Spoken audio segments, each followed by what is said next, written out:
All right, options traders, listen up. I want to tell you a bit about public.com. But first, have you ever actually thought about all the fees you're paying to trade options? Aside from the regulatory fees, there are commissions, and most platforms charge per contract fees too. That's what makes today's sponsor, public.com, so interesting. Public doesn't charge commissions or pre contract fees. And in an industry first, they offer a rebate of up to 18 cents per option contract traded. Check it out. If you trade 1,000 option contracts on Public, you'll get up to $180 in rebates.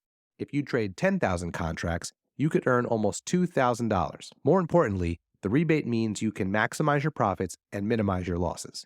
So to recap, no commissions, no per contract fees, and up to 18 cents on every contract traded. See why NerdWallet recently awarded Public 5 stars for options trading, and start earning up to 18 cents per contract traded only at public.com. Paid for by Public Investing. Options not suitable for all investors and carry significant risk. Full disclosures in podcast description. U.S. members only.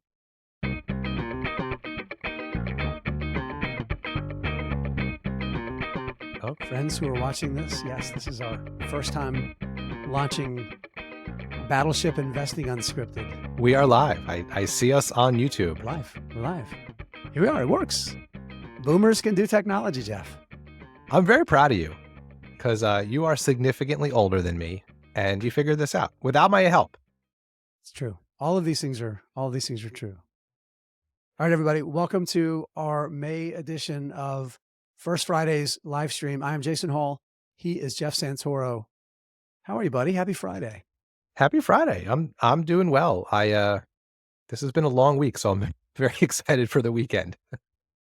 Yeah, we've talked about it. You and I've talked about it before. I haven't really talked about much on the show, but there's some time in the fall and definitely in the spring is crazy busy for you and your actual professional, fully professional life.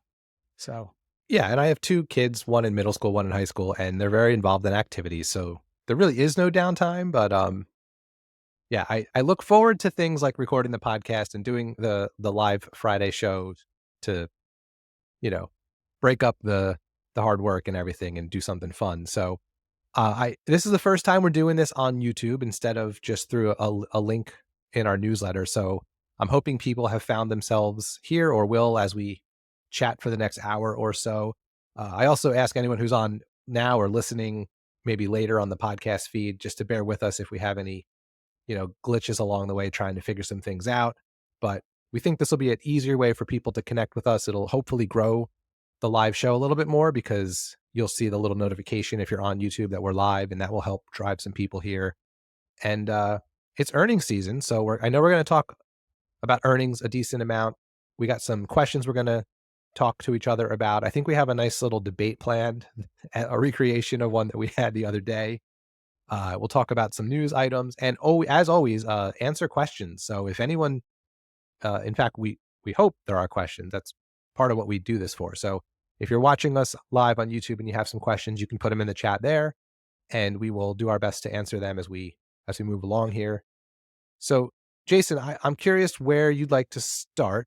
Do you want to kick it off with some earnings discussions? Do you want to talk about the market generally? I know we had a jobs report today that moved the market. Where do you want to begin? So I'm going to begin. We've got Teo and Eric and John Gallegos on the chat. So the chat's working in YouTube too. Cena, I want to point out, our friend Cena is even older than me. And of course, he's really having technology problems. He was texting me because he couldn't find it on the YouTube app. In the YouTube app, you can find it. Anybody that's watching on desktop or through a browser and you want to use the YouTube mobile app, it is there. You just have to click on the channel. So if you look at the channel, it might say view channel below it, click on it. The very first thing you'll see is the live stream that you can click onto. So Cena, grow down, buddy, grow down. It's I'm gonna hit these comments real quick, and then Jeff, actually do that, and then I'm gonna do some housekeeping after you do I forgot that part. So why don't you do the comments and I'll come back and do the housekeeping. Okay, do the housekeeping first. So, well, it's a longer one because I want to talk about our new portfolio thing. So go ahead and answer the questions. Cool. All right. So Teo says, guys, next time program it ahead of time like the big boys. My blood pressure went up needlessly, rapidly pressing F5 or Control R for those those of us that don't know F5. Also helps with people getting here ahead of time.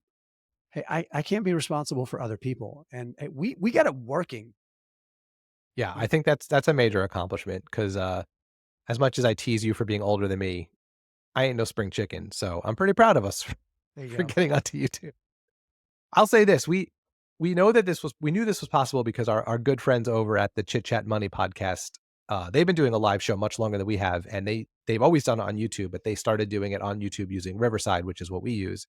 And they I know that they still have some, occasional issues, and they are Yeah. significantly younger than us. So if they're having issues and we figured it out, I think we're in good shape. So, Eric, I think you're kind of poking at Teo a little bit. You said, "What about name calling that's not demeaning?" Teo, essentially insinuating that we're not the big boys. Where's the fun in name calling if it's not demeaning? That's what I want to say. You Yeah, know, like what's the point? why are you What's doing it? Why are you doing it? Keep it up, Teo. Keep it up. I appreciate it. Um, Teo also says, Jason, what do you think about SoFi? Foreshadowing. I'll talk about that later. We're Yeah. definitely going to talk about that. We got a lot of earnings to talk about. Cena found it. Great. Cena found it. John Gallegos is at Berkshire. John, do me a favor. Send me a DM. I can't remember if I have your cell phone number. There's some other people there that I know you would like to meet. I want to connect you with. So either text me if you have my number. If you don't, Twitter DM me your cell phone number so I can connect you with some other great like-minded people. All right, that's enough for now. Oh, Eric was talking about the disclaimer on our chat rules. Yeah, okay. I got to rewrite that because yeah, demeaning is the only way to make call people names, right? John? Um, Okay. all right, so let's do some housekeeping. So I want to encourage people to do all the normal things like give us the reviews on the podcast apps and write the do the star ratings and that kind of stuff. But mostly, I think what we should talk about to start off here, Jason, is we started something new, and I want to give some clarification around it because it's another portfolio, and I know we have so many portfolio things in our little universe here. I want to make sure people are clear on this. So the thing we have always had since last year is the fun portfolio contest, which is a 1 year thing with different portfolios submitted by different people. That is still happening and separate from this. We came across or became aware of a website called Savvy Trader where people can subscribe to see uh, purchases you make on the app. And it's a way to kind of put your process out there, make stock calls and be tracked in real time to see how you're doing, if you're beating the market, if you're losing, if you're good at it, if you're bad at it. And we got to talking and figured this might be a fun thing to do, kind of put because we have talked about this for a couple years now, doing like an actual real portfolio, like not necessarily with our own money, because this is just like a paper trading sort of app, but to say, if we were actually going to build a portfolio together, what would we build? What would we actually pick? Like a long term one, not a 1 year contest, not trying to bottom feed and time the market because it's a contest, like just legit the best companies we think to buy at any given time. Um, and now it is a subscription, so you pay money to to get access to it. But there's some cool features. You see exactly what we buy when we buy it, and we have commentary on there. So we're putting um, a one sentence thesis as well as a little blurb about what aspect of the toolbox that we always talk about came into play with this decision. Um, and people can comment back and ask questions. And so it can be a little community for people who want that to interact with us and ask questions, and we'll answer them. And because we don't feel super great about like asking people to give us money, it's not really our vibe. We have a We're going charity. through a proxy who will ask money from you for That's us. right. We're having someone else collect the money. No, but we do have a charity thing built in. So no, regardless of what happens with for the performance of this portfolio, every year we're going to donate 10% of any subscription revenues to charity, no matter what. And then on top of that, after 3 years, if we are losing to the market, we will donate half of all the subscription money to charity. And if we are losing money, if we are in the red, we'll donate 90% of that money to charity. And over the course of 3 years, that could be a significant chunk of change. So we're hoping that doesn't come to that. But well, And for there's our two own, ways to think about that, yeah. right? Well, hold There's on. I want to clarify. We're hoping it doesn't come to that for our egos, but it would be great for the charity if it did. Yeah. Well, here's the beauty of it, Jeff. Here's the best part. And our good friend Cena pointed this out to me as well. So not only would we demonstrate a complete lack of investing prowess, we would still keep 10% of your money. and we would steal the ability for you to take a charitable deduction for those contributions, which we would then, of course, take because we would be giving that our money. Right. So, Exactly. yeah, Yeah. I can So think of more reasons why you shouldn't subscribe, but I'm excited about. I think it's going to be a lot of fun, Jeff, and I like the idea that it's going to be less of what we're doing right now, which is creating more noise for just our free content and that kind of stuff. We're going to segregate it, and it'll be where people that are interested in participating in that won't have other things going on. So, yeah. um, Yeah, yeah. and when one of the reasons we're doing it is, to be perfectly honest, we do need to find ways to monetize the podcast in a way that allows us to dedicate more time to it and put more resources towards it. Um, but we also don't want it to be ever a paid thing necessarily. Like, we love that it's free, other than the ads you have to listen to. We want to keep that, and we felt like this was a way to do both. This was a way to maybe pull in a little bit of income to help support the show without having it be, any kind of subscription for just the regular average listener who just wants to hear the conversations every week. So, um, anyway, I don't think we need to say any more about it. I just wanted to give a little more context. And if you're interested, if this sounds appealing to you, the links are in any show notes, including this episode. And we also tweeted about it. You can find it there. So cool. All right. Let's do some earnings talk, Jason. I know you have a couple companies that reported this week that you are interested in talking about, but let's start bigger picture. So Mhm. I'd say we're about halfway through. Um, Yeah. and so a lot of companies that you and I follow have reported.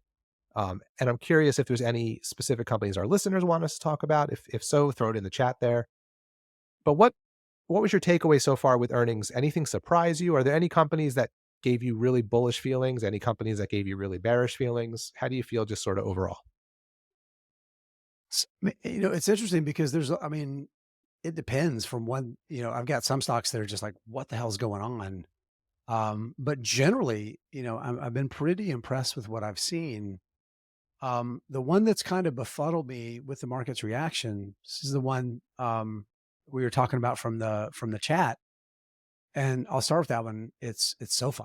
So if you look at SoFi's results, growth has started to slow a little bit. It's makes sense. They've gotten pretty big, right? But they're still, in the grand scheme of banking, a really small fish, and they're meeting their financial goals. They're delivering good results. They were profitable in the quarter. They're going to be they said they're going to be fully profitable on a gap basis here. No adjustments here, but on a gap basis, going to be fully profitable in 2024 for the first time ever. And you have to remember, they went public as a SPAC, so it's still got a little bit of that stink on it, I think. But part of the reason they went public was to raise capital to aggressively spend to acquire growth, right? And they've reached a scale now where they can kind of live off their own cooking. They don't need to raise more capital. They've got a strong balance sheet. And if you look at the cadence of what they're talking about and what management's laying out, and again, they've pretty consistently met their goals. I think that's important. Management gets trustworthy when they actually say, here's what we're going to do, and then they do it. If you look at their 2026 expectations, so they're pushing it out there, a year and a half. They're saying in 2026, they're going to earn between 55 and 80 cents a share. At the midpoint of that guidance, the stock price today, it was below $7. I don't know where it closed, but it was below $7. It traded for basically 10 times expectations for earnings in 2026. 2026 is not going to be the last year they grow, Jeff. So it's just remarkable to me how well it continues to perform. Yet the disconnect that the market continues to have, um, and I have some ideas for some reasons why. Right? Yeah, you mentioned to me when we were talking about this the other day, there's a lot of unsecured debt that could be part of the hesitation. Um, I I wonder too if it's just like it's a bank. Like, I Yeah. don't know that. I Yeah. don't know, maybe that's just part of it. It's also, they're a newish company, right? It's not this is we're not talking about like, Morgan Stanley that's been around for 100 years. So I think there's some newfangledness about it. And I've heard some other people make comments about SoFi. It might have been on the Motley Fool Money podcast. They were talking about it. And I thought a good point was, um, it's sort of like not your mom and dad kind of a bank. Like it does seem like they're trying Yeah, to target younger, you know, people who are just coming into their banking right. part of their life. And, Mhm. I think the hope is that it hooks them forever, just like I had until, I don't know, 6 months ago, a year ago, I had a Bank of America account that I think I opened when I was 16. I mean, it wasn't even Bank of America, it was Summit Bank, I think, which got acquired by Bank of America. So, Right, right. that's how far back it goes. So I maybe it just will take some time, but I know you're very bullish on it. I've not looked into it that closely. Mhm. I'm not super I don't love banks. I only own 2, I think. And, There's a word you have to describe banks that we won't share on this yeah, family program here. it is a derogatory term about banks. I won't share. We have some bank lovers around. Yeah. So So, go ahead. I'll add just like a couple of things. Like, here's the things that I think are part of the reason the market's concerned, and then we can move on to yours here. So, it is a bank, and a lot of bank stocks over in recent months haven't done great, right? Because again, there's concerns about the economy, right? We got the jobs report today, which wasn't great. Of course, the market skyrocketed because now the economy's not great. That means interest rates are going to fall. So investors are like, hey, let's go invest in stocks because interest rates are going to go down, even though there's concerns about the economy, which is just completely backwards, right? Yeah. But banks are rightly being kind of punished for worries about the economy because banks are so leveraged, right? Um, and SoFi is one of those banks because of what its loan book is made of is kind of on the further out on the risk end, because most of their loans are unsecured loans. A lot of them are student loans. You talked about like that's where they were born and is a student lending business. So definitely has always focused on younger borrowers and customers and banking customers now. Um, but it's added a lot of just personal loans too. So those are the kind of the first things that people default on when they have to start picking and choosing what they can afford to pay for and not pay for. So that's definitely a big part of it. Yeah. But at the same time, I think they've done a really good job of maintaining pretty high credit quality borrowers. Generally, that work in industries that it's pretty easy to maintain employment. So I'm less concerned about that, but the market's definitely continues to be concerned about that. I think that's probably the biggest thing. Hey everybody, we'll be right back, but first a word from our sponsors.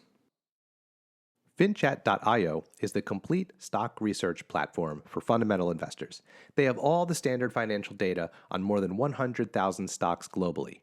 But beyond that, they have company specific segment and KPI data on more than 1,500 stocks. Want to see Netflix's average revenue per member over the past 10 years? FinChat's got it. Do you like to track YouTube's advertising? They've got that too. Want to see how much of Celsius's revenue comes from Costco? You guessed it, they've got it. The breadth of FinChat's segment and KPI data is truly one of a kind. I use FinChat all the time and I love it, especially for checking out the KPIs of all the stocks in my portfolio. To get 15% off any paid plan, go to finchat.io/unscripted. That's finchat.io/unscripted to get 15% off any paid plan today. The link will be in the show notes. Yeah, Eric's got a comment in the chat here. SoFi is more of an all-in-one rather than just a bank, and then he says Yeah, it's pretty marvelous actually. And yeah, I think that's true. We keep saying bank, but they really do more than like a Bank of America does, for example. They have a little bit of a right. wider offering set as far Right, they as have I a understand. trading platform, which I know is Yeah. really interesting to a lot of people. They're But having to kind of make well, I was gonna say, but here's my question. Does that all-in-one piece add enough uncertainty that maybe that could be contributing to some of the market's tentativeness because it does try to do a lot of things? This is just a I mean, hypothesis. maybe, but I mean, they're doing all those things pretty well, and all of those things are growing, right? So, I don't know, I don't know, and I mean, this is one of my favorite things about investing is because you can find these situations where I'm pretty sure I'm right, and that's why I keep buying and buying and buying and buying more and increasing my position. And if I'm right, I'm going to be very, very right. But it's possible there's more risk there than I've really acknowledged, and I'm gonna feel some pain in 2 or 3 years. Yeah, so we got a lot of comments in the chat as we were talking about SoFi to also talk about Lemonade, which is good because we had that on our list of stocks to Mhm. talk about. So I looked into this one right after earnings. This is one of the ones that I'm always very interested to see because I got in on it kind of early. It's still kind of small. It's growing. It's one of those where I feel like if they really can get their act together and become a major player in the insurance industry, my small little investment will turn out to be a nice big investment. I was really pleased with the results. I didn't, they're obviously still working through a lot of things, but everything, I'm a big is are things heading in the right direction kind of investor. And the answer to me was yes. And someone wrote in here, Tejo wrote it, the temptation to buy lemonade is high. They said a lot of the right things, but the spend will go up and maybe even a catastrophe or two happens. That's true. Um, I think at some point soon I probably will add a little bit to my position. I'm still not, back up the truck sort of confident in the company yet. But, the insurance industry is so large and there's still such a small player in it that I feel like there's no rush. This is just my opinion anyway. I feel Yeah. like I can add a little bit maybe every quarter or every couple quarters as long as I see things heading in the right direction is, build myself up to a nice big position over time. Right. Um, and No, that's I sort think of this is a perfect example of a company that's the right approach to take. Let them earn more of your capital as they show they can execute. mhm, Yeah. yeah. So, Jeff, I just gained up my mic. Is it a little better now? Is that a little louder? I I mean, to did it me, because yes, but I did it because Eric is too lazy to turn up his headphones. So this is for you, Eric. yeah. No, you are louder. That is true.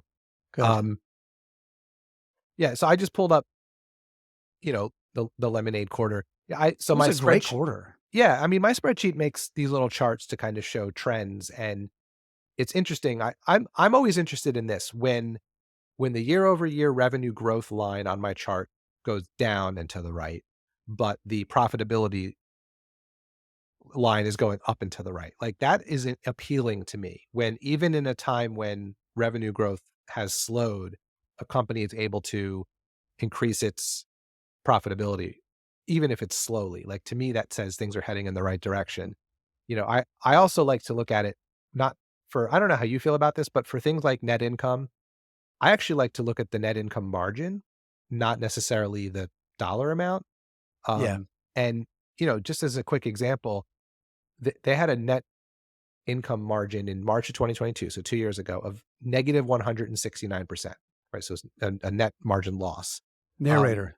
They were losing lots of money. Yeah. And this last quarter, it was still negative, but it was only 39%, right? So Yeah. a negative 169% to, I'm sorry, negative 40% if you want to round up over the course of 2 years. So that's slow progress, but it's progress. They're heading in the right direction. And at the same time, revenue growth has dropped from 89% to 25%. So they're becoming more efficient. They're figuring some things out. Their operating costs as a percentage of revenue, which is another thing I like to look at, has dropped from 264% to 138%.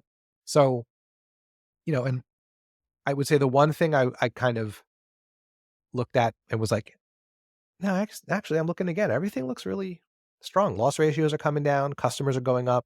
Enforced premium is growing nicely. So, yeah, there's not much to be upset about here. Now, I didn't. Someone, Eric mentioned, I think, or Tejo mentioned that they said all the right things too. I didn't actually have a chance to look or read through the transcript or hear any commentary yet. This is just numbers. Um, but I was pretty pleased. Yeah. Yeah, Teo, I was actually before you put in this comment about I was curious that Lemonade made a lot of noise about saving money through AI instead of making more. I was about before you put that in, I was going to comment. There was a tremendous amount of kind of depth in some of the other ways they're using AI and how they are um, helping the business. To me, when I read through it, I didn't really see that as like making the case for saving money as much as it was just how AI is helping them be more efficient, right? And they were using math. So like one thing they used was on their pet policies, how the cost to process a claim has dropped from over $50 to in the low 20s over the past several years. And to me, I didn't really view that so much as them saying, hey, look, we're saving money, is we're really leveraging this tool that can help us do things a lot more efficiently, right? Because what that's going to do is it's going to put more money on the bottom line because their pet their pet business is a lot bigger than it was. And they did highlight that their total operating expenses had increased, right? But they had increased at a much, much smaller rate than their revenue. Then so I think that was kind of the way I read it, right? So interesting that that was the way you interpreted it. But I thought they were just saying, look, it's really paying off operationally. Um, in addition to like the things about loss ratios, and they gave a little more detail about like some of the operating loss ratios that the way they measure it. And I think overall it was probably the best quarter they've reported in the past 2 years. Yeah, and I want to talk about the AI thing too, because one of the things that drew me to the company originally when I first bought shares, probably 3 years ago at this point, I think this is one of the stocks I've held for the longest amount of time in my in my 4-year history of buying individual stocks. And, I remember one of, like, the main thesis point even 3 years ago, and that so this was certainly before ChatGPT and large language models and all that stuff was in vogue, was the use of AI to, just quicken and take the cost out of things like approving policies and processing claims. And so I'm interested, when I do get a chance to read the commentary, and something I want to keep an eye on is, they were sort of the hipsters of AI doing AI before it was cool. Mhm. And I'm curious to keep an eye on as, generative AI becomes a bigger and bigger thing and it becomes more, proliferated all around. Are they going to continue to benefit from those advancements, or is it just going to be, they've already been doing it? So I'm just curious to see kind of how that plays out. So Yeah. I don't know if anyone's come to it recently and they're hearing about AI and they're, I think they are not in that hype part of the AI piece because they had been talking about it and doing it well before it was the thing that every CEO mentioned in a conference call, whether they Right. were No, I mean, artificial intelligence was at the core of operations, underwriting, paying claims. Yeah, every part of their business from the beginning was built on. I mean, it was literally built on it. So, yeah. So Ken has a good question. What's the thesis regarding Lemonade's ability to actually get good at underwriting? Um, Getting good at underwriting. well, isn't So part of so it's a good Jason, tell question, right? Because yeah. Well, tell me if so I'm wrong because yeah, this is one of the pieces that my understanding, and you understand insurance companies a lot better than I do. Part of it is growing the overall book of business, right? And that was, I think, one of the big reasons they made the Metromile acquisition. If you could make, just using car insurance as an example, if you can make more of your overall policies be car insurance and they can be spread across all 50 states in all different climates and places where different weather hits, it diversifies the risk of catastrophic loss, right? If you're concentrated in Florida, you're right, gonna have a catastrophic event every year, if not multiple. right, Whereas if right. you're spread across the whole country, so I think they might get better at underwriting simply from diversification geographically and in types of insurance. And then I think part of the other part is probably just by doing it more, right? Like Yeah. there's still a newish business. Geico's good at underwriting because they've been underwriting insurance for what, 100 years? They've been Century. Yeah. right. Century. Yeah. So I think so those are my 2 kind of things. It's like they just need to get bigger and broaden out the risk and also So experience. so yes, and because it's a different thing to underwrite auto insurance in Illinois than homeowners policies in Southern California, Mhm. right? I mean, there's some overlap with that, but I will say this: I think with the Metro Mile acquisition, that was a really unique opportunity because not only was Metro Mile small enough that Lemonade could acquire it, It was it in was every in state. almost every state, Yeah. right? And it was kind of a struggling business, right? It was, the business was okay. They weren't really operationally doing great things. And because they use telematics is so like baked into their business, the data, right? That massive pool of data that Lemonade would be able to acquire immediately and start running it through its AI to learn, right? To start trying to build better underwriting models for auto insurance. So I think that was a very, very unique opportunity to make that acquisition. But I do think you're absolutely right that when it comes to broadly, this is just a process of learning from the mistakes and learning from the wins, but also learning from the customers you walked away from, right? Going back, I've talked about this before, is one thing I hope they're doing is that when they say no, they don't offer a policy, that they continue to follow that address, right? And try to learn, did we miss an opportunity here? and we need to incorporate this into our data. So I think that's right. I think I think Teo was talking. Yeah, Teo mentioned down here a big advantage they have versus a lot of the legacy players is systems. There's no doubt about that.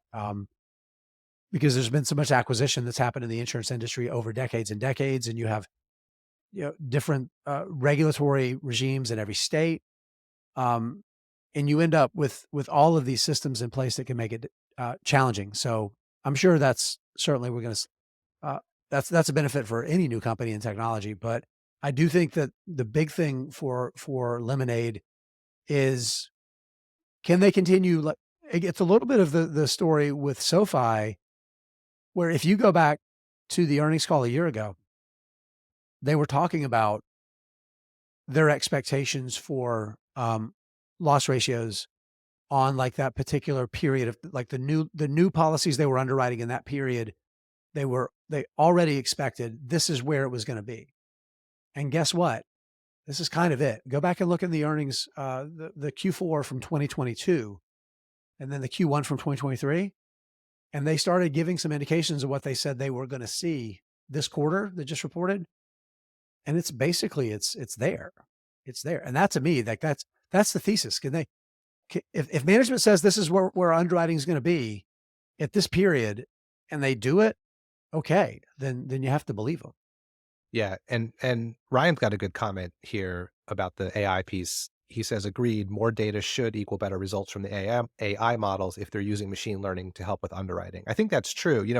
That's a advantage of the AI that I think we haven't quite hit on yet that he highlights here, which is not only can the AI help them approve policies and process claims more quickly and more efficient and more cost effectively, but it should theoretically, to your point, Jason, about going back and looking at who they gave insurance to that maybe was a mistake and who they didn't give insurance to that would have been a good candidate for insurance.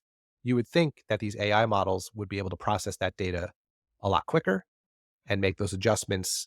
And I'm sure all these other insurance companies are using AI as well, Of course. but maybe the fact that they've been doing it for longer gives them a little bit of an advantage here. So I want to move on to some of the other companies that people Mhm. mentioned, but one last thing on Lemonade I want to ask your opinion about. So when I was interested in the company originally, I think I bought into the um squishier part of the thesis a little bit more than was probably smart. And what I mean by that is this whole like they're going to make people love insurance because they're giving money away to charity and changing the incentive structure. And I think all that's true.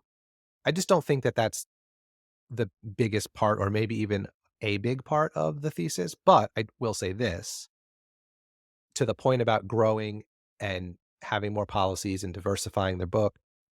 If they just simply provide an experience that younger people enjoy, then Yeah.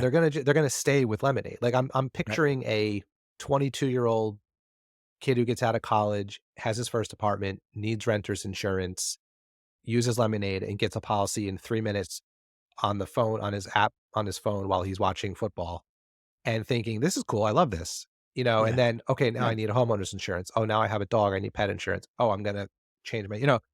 They're gonna build these relationships with a whole new generation of customers that you know, might enjoy that experience more than you and I going to Progressive or, Allstate or something like that. So I think that's more of when you talk about like the customer relationship piece, I think that's more Right. appealing to me than the incentive structure because I don't know that whole like we keep what the leftovers and give it to a charity thing is really going to be that big of a deal. Yeah, But I could be think I wrong. think you're right. I think the interesting thing about the charity piece is like that can actually help uh, uh, insurees be more honest. If there's anything about it, it can help them be more honest. But also, just paying a claim in 30 seconds, right, Hmm. can help people be more honest too. So I think you're right. Because here's the thing: these financial relationships, talked about banks and talking about insurance. Historically, they're about the stickiest financial relationships that people have.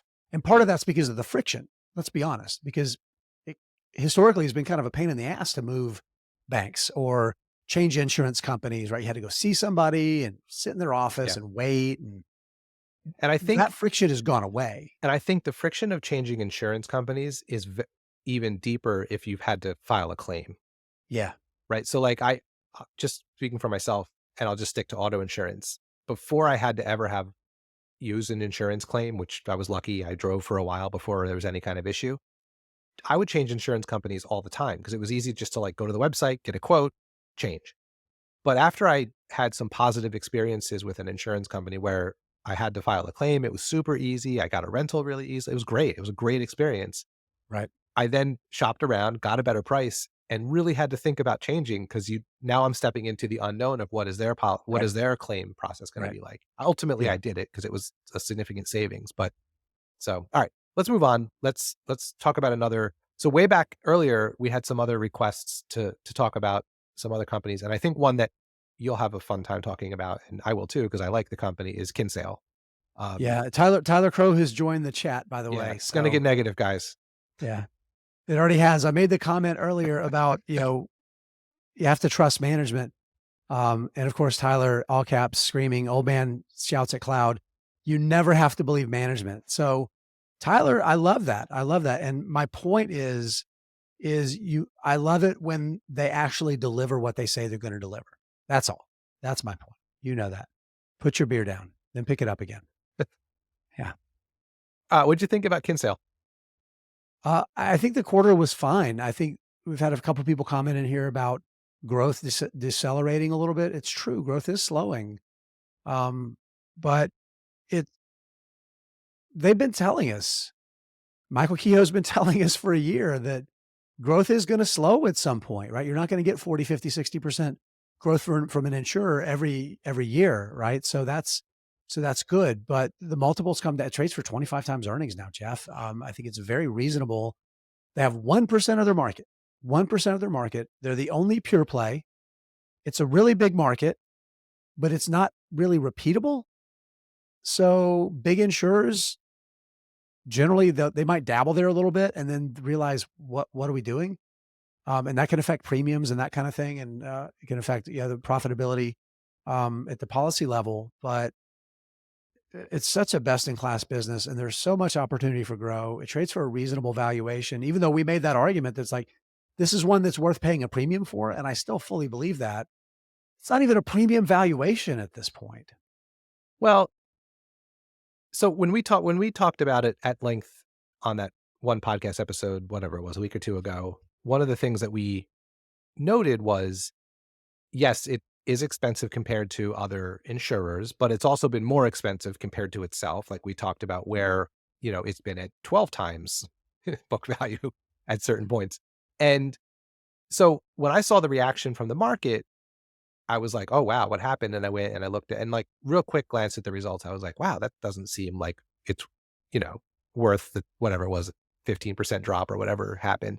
Then I dug in a little more and it made a little bit more sense. Like I wouldn't say, all right, priced for perfection, whether you want to look at it that way. I don't know if that's accurate, but it's still an expensive stock for an insurance company. And when you dig in, you see net written premiums were up 17%, which sounds great. But then when you look back over the last several years, that's significantly lower. And yes, the growth was supposed to slow. We knew that. Right. Um, and then same for underwriting income growth. Like that was the lowest it had been in several quarters, maybe even a couple of years. As far, I looked on my spreadsheet, it was at least a couple of years back.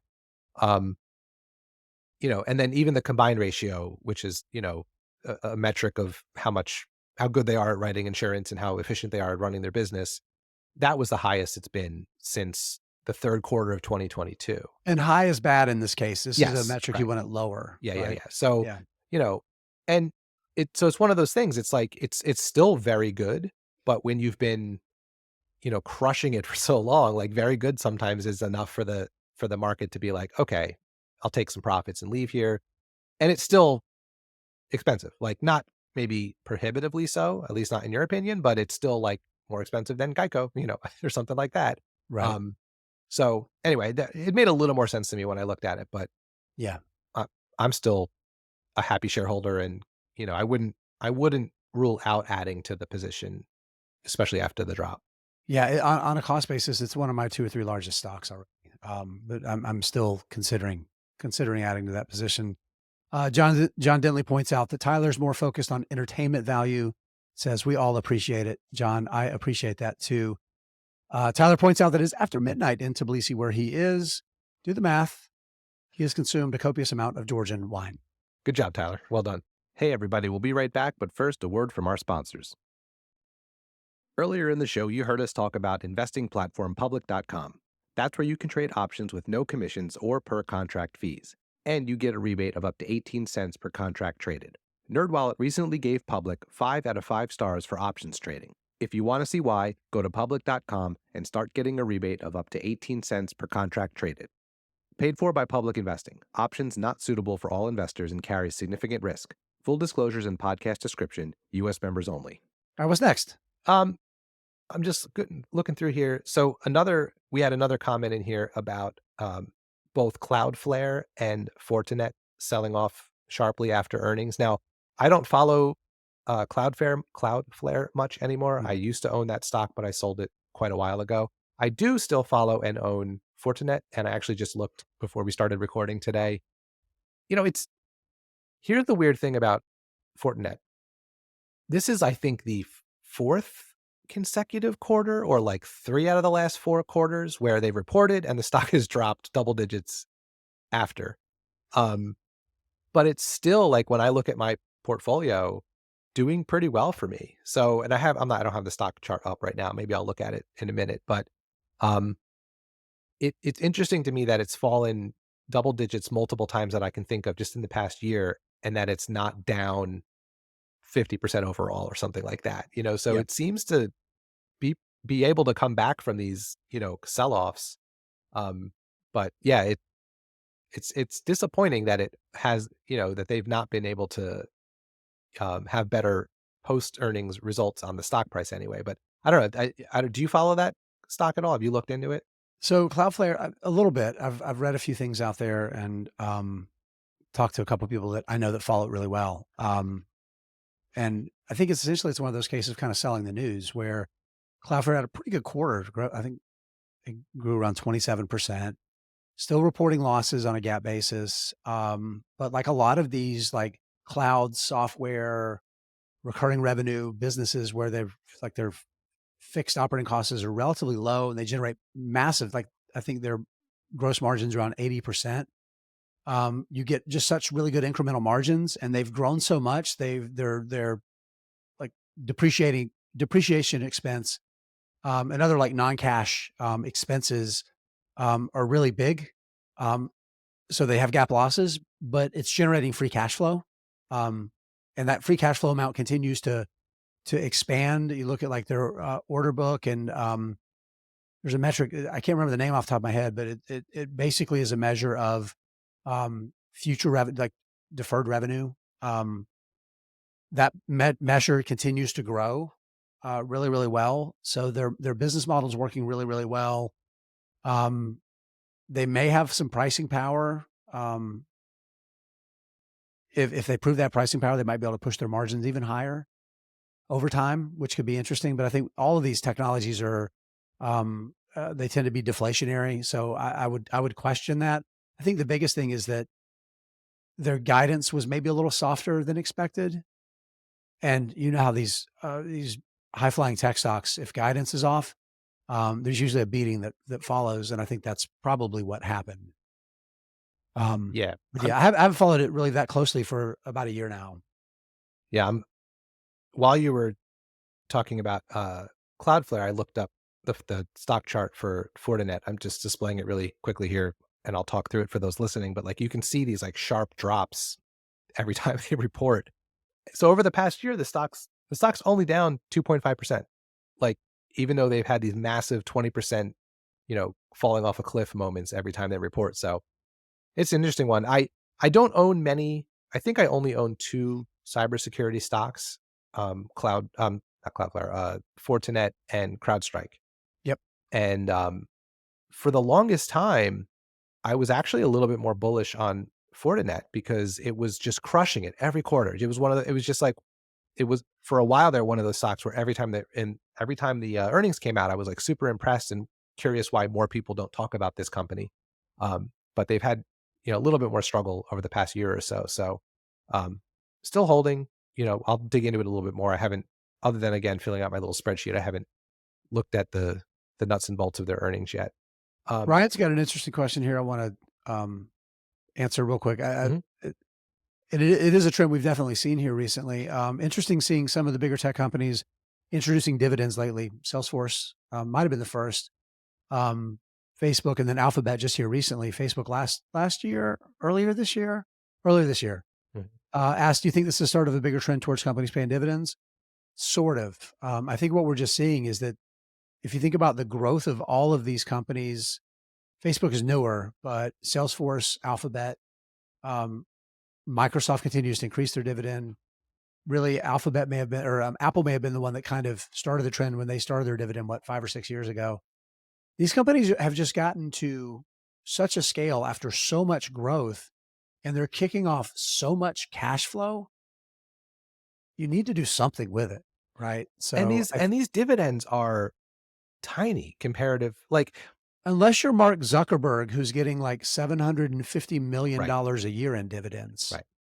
What's going to be more interesting to me with all these companies that are starting dividends is what they do with them over time. So I'll give you an example. So there's three tech stocks I own that pay dividends that are like these big, massive companies. NVIDIA pays a dividend, Apple pays a dividend, Microsoft pays a dividend. They are fine.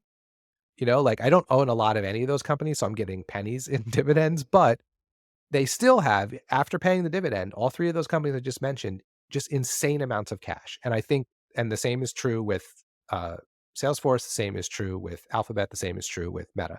So I, it's like they can pay this dividend and still, like, I don't think Meta's going to cut back on their Reality Labs spending because of this. Like, I don't think this puts the brakes on Zuckerberg's metaverse ambitions. Um, and it's probably a good, like, little PR thing for the companies. I don't know. I wouldn't be surprised if more of these mega tech companies do start paying dividends. I will be surprised if any of them end up being like anything significant for like a long time. I don't think you're going to see, unless the stocks crash, like impressive dividend yields or um, Right. that kind of a thing from these companies. But yeah, they just, I mean, if you really stop and think about how much cash some of these companies have, like whatever $20 billion can do, it's absurd. Yeah, It's just, they have island nations worth of cash, yeah. right? It's substantial. Here's an interesting little piece of financial trivia for you, Jeff. You mentioned Apple. If you bought Apple the week they announced their very first dividend and you've continued to hold it, you're earning over 5% yield on your cost basis based on the latest dividend. So, I mean, that's how it works. Yeah. You buy great growth companies, you hold them for 20 or 30 years, you retire, they turn into income stocks. Yeah. It's the way it goes. Another one that was in the chat, another company that was in the chat that I no longer own, but of course I was like watching it jump 20% this week and saying to myself, like, maybe I should have held on to it, was Pinterest. Pinterest. Yeah. I haven't had a chance to look into it, so we don't have to talk about it if you haven't either, but I'm curious if you took a look. Yeah, no, I haven't. But I did look at Etsy's earnings. All right, I want to talk about Etsy. I was So so mad. I I look at I actually read the report too. Like, I read the 10Q and I read the earnings transcript, and it just made me angry. Like, sometimes I read what the commentary is from the management team, and I realize it's spin and it's their job to, make things look good. And I come away feeling better. Like, oh, okay, I get it. I know they're painting a rosy picture, but yes, I understand where they're coming from. I just read Etsy's and was like, it was just nothing. They said nothing that made me feel better. It's just like all this nonsense about, it's all this corporate speak. I forget what the one thing that drove our right to win. That's their big thing. Ugh. And I said, I think I texted to you, I can't wait to sell Etsy stock on January 1st, 2025, because I've committed to myself I'm not going to sell anything this year. Yeah. Um, but Well, maybe vicariously, I'll let you sell through me. Yeah. I'm really I mean, this is one of those, like, this is the counter to Tyler's argument about never trusting management. Basically, what they said is, "Oh, we have all these initiatives and these things we're doing, and you know what? they're going to really start paying off in the second quarter. And then the first quarter sucked. And they said, yeah, we have all these initiatives and these great things that we're doing. And they're really going to start paying off in the second half of the year. Right? They moved the goalpost. They Yep. completely moved the goalpost post because they're not delivering. They're not growing users at all. Right? So, and the user, the little bit of user retention, they talked about like, bringing back, like reactivating users and all this horseshit.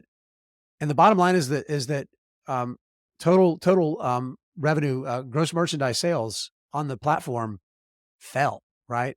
The only reason the company's revenue went up is because they took more money from their sellers through services and a higher take rate. Right. It's Yeah. just so frustrating. So Yeah. just over the past 2 years, all right, they've never had a quarter of GMS growth higher than 3%, Yeah. and that was 2 years ago. That was Q1 Yep. of 22. They've never had marketplace revenue growth above 12%, and it's only 11 or 12% once or twice, and then it's been in the low single digits, or it was basically flat this quarter. Um, Active sellers, if you get out of the pandemic, right, where things kind of picked up, like the last 6 quarters, 4%, 12%, 19, 21, 15. So Right. starting the trend down. Yep. Active buyers is basically flat. And You know what the saving grace is, Jeff? It's a profitable business. It generates yes, well, it that's the generates other thing. cash flow. Yep. It makes money. So, and I've said this about Zoom before, and maybe, I mean, maybe this is just kind of the reality is as investors, we need to stop expecting this to be some return to growth story. And it can just be this fine business that, maybe they can grow somewhere around GDP and find a little bit of international opportunity, but just make money, buy back shares, and at some point put a dividend. And that's, and you, and that's what you own. Right. And you buy it when it's a really, really cheap multiple. And you just have a decent little business, but not one that's going to go to double digit growth. So I maybe the think, problem is us. well, yeah, I think that's a really good point.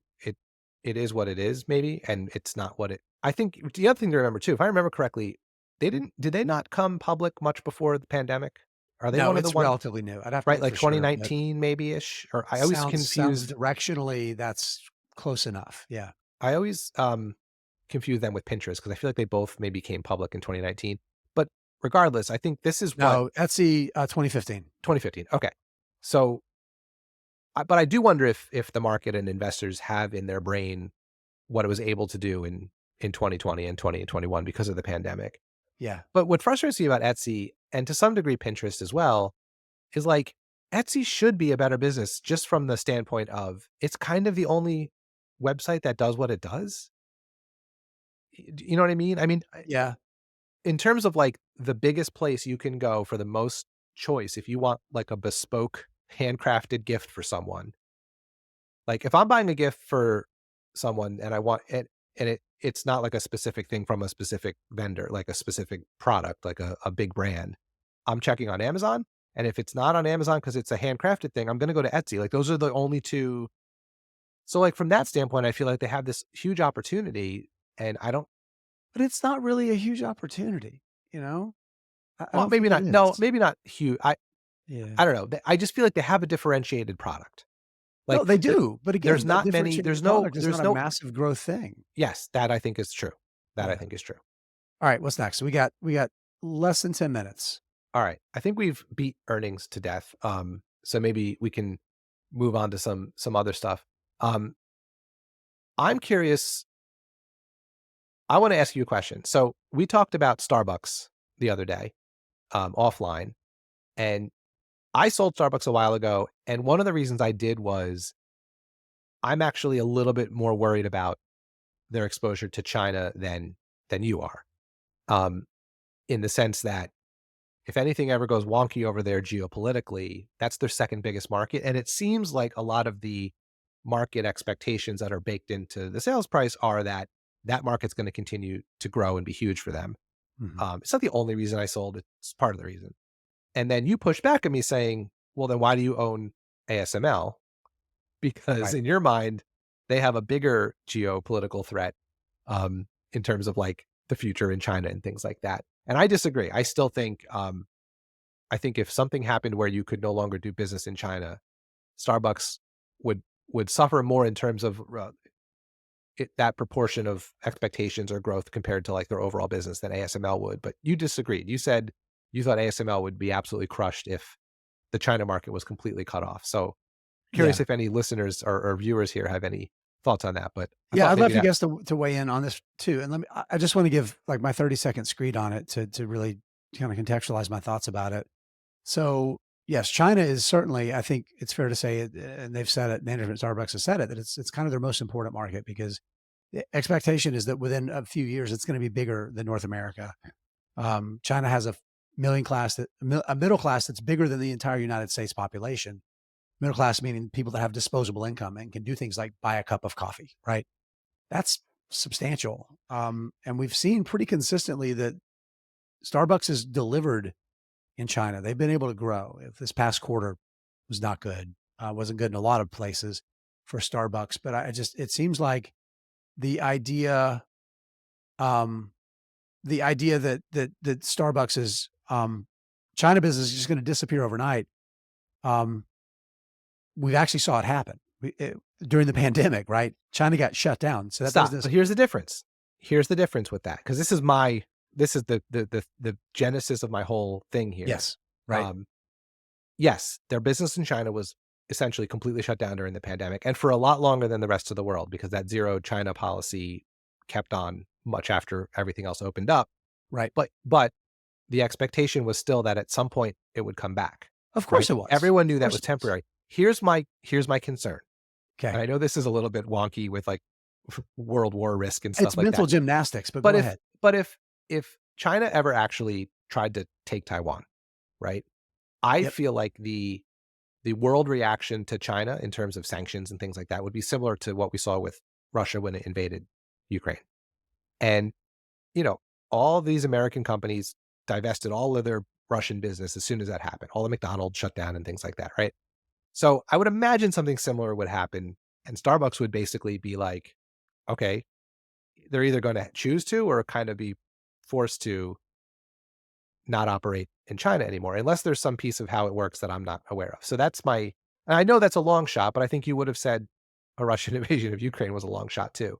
Well, Um, but I will also say that China was, or that Russia was probably 1% of McDonald's business, right? So right. So it's a much, yeah, China but, is but here. yeah, So I said mental gymnastics. I'm going to say it again. It if this were to happen, and if there were to be the extreme reaction you're talking about from the rest of the world, China is so integrated in the global economy.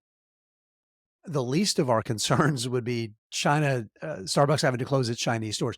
That is such a massive, massive thing that you can't bake that into a margin of safety, right? It's so big. So my take is that when it comes to Starbucks, like most American brands, China can be a great market because Chinese consumers love a lot of really high quality Western brands, right? It's not intellectual property, right? It's brand equity, and that's super duper value. So I see it as far less risky for a company like ASML. And we're not even talking about their extreme UV machines. because they're We're already talking not about all completely the shut other down. machines that Yeah, they make, right? Because those EUV machines are not in China. It's right, all the other right. stuff, right? But guess what? Those machines are being used to make the semiconductors in so many of our devices.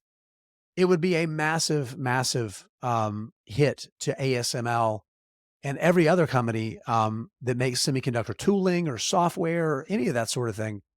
It would just completely upend the industry because it would take years and years and years to recoup that lost business. It would completely upset ASML's ability to make a profit. Starbucks was profitable when China was shut down, right? It wasn't completely upended. So that's kind of how I think about it. Yeah. It's an interesting, it's an interesting debate nonetheless. I mean, we I could go on agree. and on, but I agree. we're coming up. I do agree with Tyler that the Starbucks's new CEO is kind of a McKinsey chatbot. It's kind of true. That is kind of true, Tyler. I agree. I Um, absolutely agree. so we mentioned it at the very beginning, but I want to say it here at the end because I just think it's a bizarre thing about the world of investing that you have a day when the the jobs report comes out indicating that less jobs were created, unemployment's higher, and the market jumps. Um, Yeah. because then Speaking of mental gymnastics. yeah, because the expectation is then is that's now more likely that the Fed cuts rates. But this is related to another thing we talked about that I think would be a fun way to wrap it up here in the last 3 minutes which is, do you think that the Fed was too quick to say or to signal months ago that there could be rate cuts in 2024? Or do you think that's what has maybe kept us in this soft landing posture all this time? Yeah, I think it's the hardest job in the world because you're the Fed, you're the Fed chair. You have two very different jobs. One is to tell people what they want to hear in a way that's going to not disrupt the largest economy in the world, and then do what everybody needs you to do, right? And they've been diametrically opposing things. This goes all the way back to when the Fed chair was saying that inflation was transitory. He needed to say that. How would the market have reacted if he had have said, "We're screwed. We're going to see, record levels of inflation for the next 2 years." How do you think the market would have responded, right? That would have been brutal. So he's got to say kind of the nice things and keep the market kind of reassured. Yeah. So And I can John promise you John that the economy doesn't operate based on what the Fed chair does. well, John has a good comment here. What they say and what they do are two different things. And I think what you're saying is Yeah. that's intentional. Oh, 100%. And Yeah. as John follows up with that and says, like they're talking to kids. Yes, absolutely. Absolutely. I want to say this part again. I think it's so important. He's not talking to the economy. He's not talking to consumers. He's not talking to regular people. He's talking to the markets and the people that drive the markets. People don't buy and sell stuff in their grocery cart based on what the Fed chair says, right? Traders trade based on what the Fed, they're totally different things, right? Yeah, for sure. All right. We are up right up against 5 o'clock. So I think we should wrap some things up here. I want to thank everyone who was in the chat. This was a much more, even though we had about the same amount of people as we do when we did Oh, the more. We have a more. little bit more, nothing substantial, but the chat was way more engaging. So Yes. I'm glad everyone could join us. Hopefully more people will find us when we do this next month. But yeah, this was fun. Why don't you give us our usual disclosure, Jason, and then we'll get out of here. Yeah, I'll second your thank you for everybody being here. Really appreciate it. We love doing this kind of thing. We love answering your questions, giving our thoughts about the hard investing and finance questions out there. We love engaging with jackasses like Tyler Crow in the audience as well. But it is up to you to find your own answers. You can do it. Our answers, you can borrow them. You can even try them on and find out if they fit you, but you got to own them. You can do it. I believe in you. Jeff believes in you. Tyler believes in you. Well, probably not Tyler, but we'll work on it. We'll get him there. All right, Jeff, we will see you next time, my friend. See you next time.